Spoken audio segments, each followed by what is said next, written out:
Morning YouTube.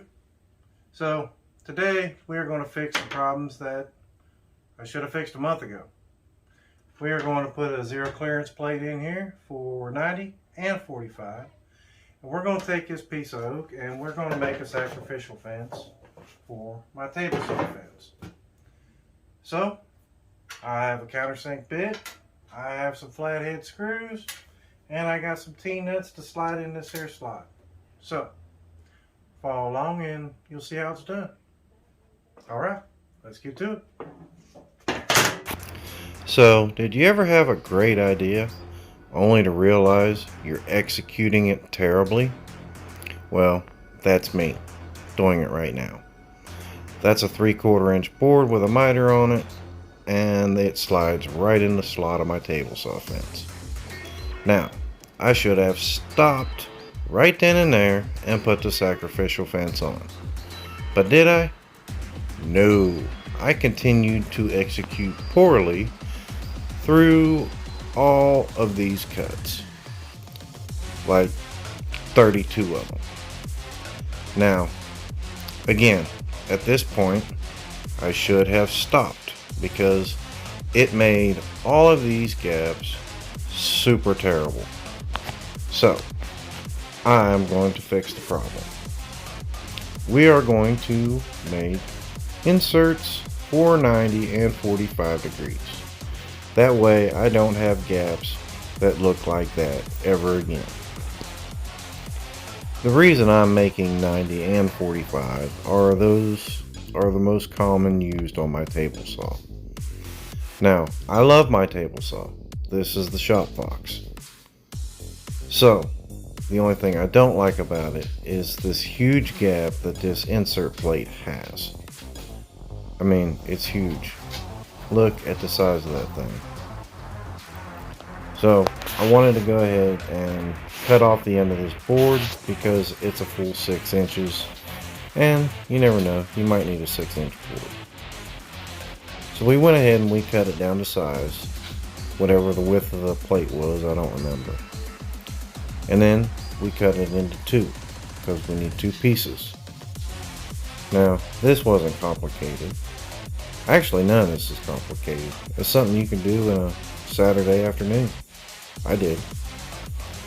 So we went ahead and ran it through the planer to bring it down to the right thickness. It was just a little over 1/8 of an inch. Not quite 1/8, but not quite 1/4. It was like 0.190 or something like that. After that, I'm going to go ahead and knock the corners off of this because we're going to be using a trim router. And the more meat I can take out of it now, the less the trim router has to do later. I'm going to use the stock insert plate as a guide for my trim router. I'm going to be holding it on with double-sided tape. Now I'm trimming this double-sided tape off because I had to dig it out of the bearing on my trim router from previous projects. It tends to make a mess. So you kind of want to cut your tape a little bit shorter than where your bearing is going to be riding.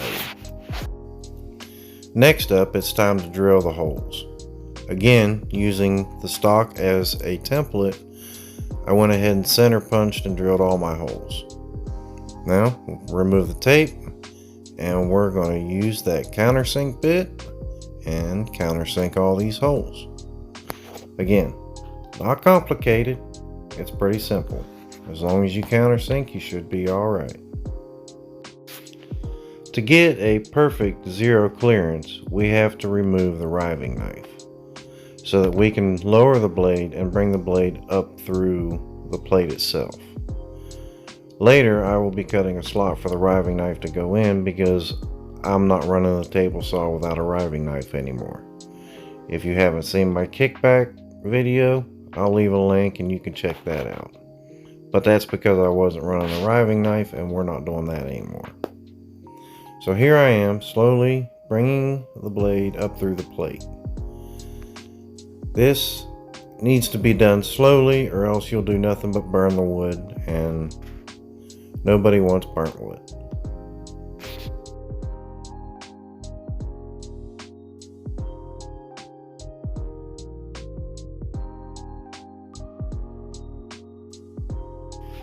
After bringing the blade to full top position, I went ahead and put the old insert plate back in. I put tape on the plate so that it would reduce the tear out. And then I went ahead and I cut the riving knife slot.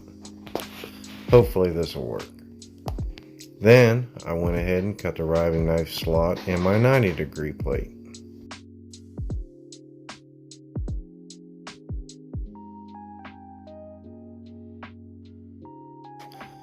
The next thing to do was to run some samples on the old plate so that I could compare it to the new plate to see if I did any good by all this work I've done. Then we went ahead and we're gonna wax them. This is just min-wax paste wax.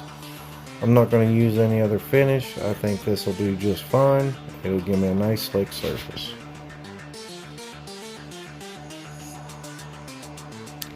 So in true fashion of today's project, I just went ahead and put my board up against the fence and drew a line. We don't need to measure. This works just fine.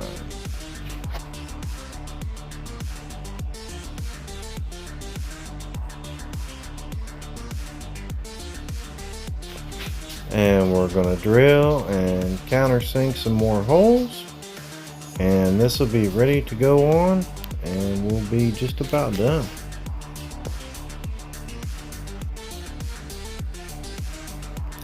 I went ahead and sanded it with some 220 grit just to smooth it out a little bit and break the edges. And again, here we go with some more paste wax. And we get that done, slide her on, and everything will slide around nice and smooth.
So here it is, all nice and pretty.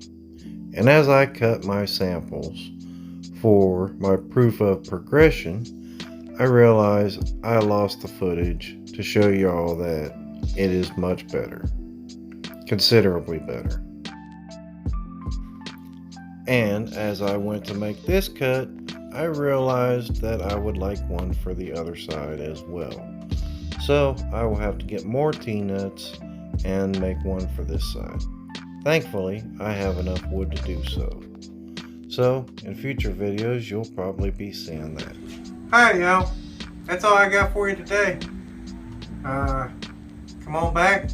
Next week I'll be putting some leveling feet on here on the table and some of them high-end removable wheels.